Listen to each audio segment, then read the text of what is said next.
How's it going, everyone? Today I'm going to be showing you how to do the Hotshot Cut. I do it a different way than most people, but quick special thanks to Daryl, the magician's magician, who gave me permission to teach this to you. I hope you enjoy this tutorial, and if you like it, make sure you go check out a lot of Daryl's material. It's a lot of really practical stuff that magicians have been using for decades now. So definitely check out Daryl. If you don't have any of his stuff, I learned a lot from him. A lot of my basics in magic I learned from him, so definitely go check him out. This is the Hotshot Cut.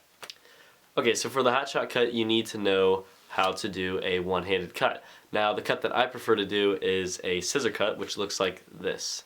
And the reason I do this is because it leaves you in perfect position to pop the card out and finish the move. So here's how I do it.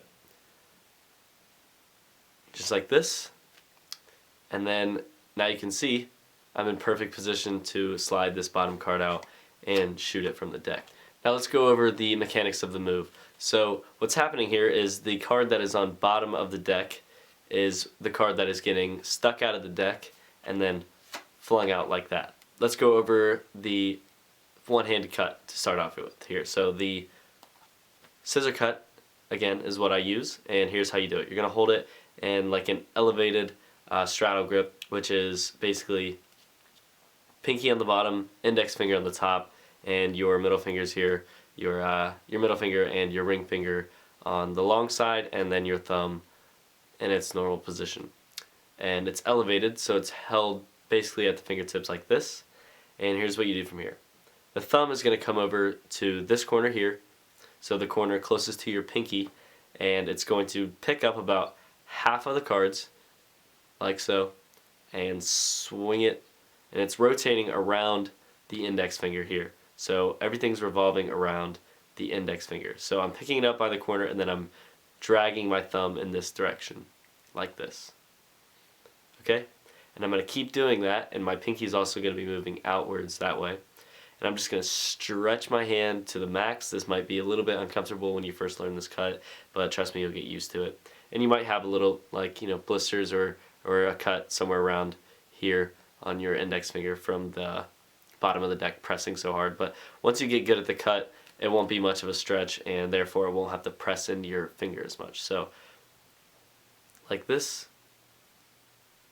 and then I'm going to get to a point where I stretch it so much that the cards are actually parallel and they have cleared. Okay, so as soon as they clear, I'm going to sort of push my index finger down a little bit, and that's going to allow what this packet, what was once the top packet, to go underneath what was the bottom packet. So it's going to go like this. And then I'm just closing up my hand, very self-explanatory, until the cards hit my pinky here. Okay? And that's when I drop everything back into my normal grip. And here I am. Now to complete the cut, you just move your fingers out of the way and square up the deck as normal. So once again, hold it in this elevated grip here. You grab about half the cards from the corner closest to your pinky with the thumb, and you lift it up, stretch, stretch, stretch, stretch, and then duck the packet underneath, and then move your pinky out of the way and square everything up. Now to make this into a Hotshot Cut, what you're going to do is the same thing up until right here. Now when you're here, instead of moving the pinky out of the way, you're just going to drop everything in your hand. So just move the thumb out of the way and let everything drop very naturally into your hand. Now what your pinky is doing here, it is leaving a step in the deck here. So I'm still holding the top packet and the grip I started off in, but the bottom packet now is resting in my hand like a normal mechanics grip. So what that does is that leaves this little break here, which is the bottom card that you're going to be shooting out. So what I'm going to do here is I'm going to keep my pinky where it is, keep everything where it is except for my index finger. I'm going to take it out of the grip, and I'm going to use it to slide out this bottom card. Now as soon as you slide this card out, you're going to want to square everything up as normal. So now I have the one card sticking out, and now the hardest part is flinging it out of the deck. For me, it was easier, but for other people it seems like the actual flinging of the card is the harder part. So I'm going to push the card out, and you're going to push it out at an angle about like this. So almost a right angle, but not quite. A little bit obtuse there. So I'm going to push it out like that, and to do that, all I do is keep my middle finger here, and I just push the card in that general direction, and it'll sort of swivel around that middle finger. So it ends up like this. Now from here I'm going to use my middle finger to fling the card, and to do that is I stretch it out like so, whoops, like so, and it's about at the edge of the card, and all I'm going to do is I'm going to flick upwards with the middle finger, and that's going to allow the card to build up some tension and then quickly release it. So here it comes out, and then my middle finger pulls it up, and you'll get the hang of this. Just kind of mess around with it, and eventually you'll be able to control how the card flings out. Because with different pressure in different places where you hold the card, how far the card is sticking out, you'll get different results. The further the card is sticking out, usually the further it wants to fling out, and the closer it is, the closer it is, the more centered and kind of boomerang effect it'll give the card.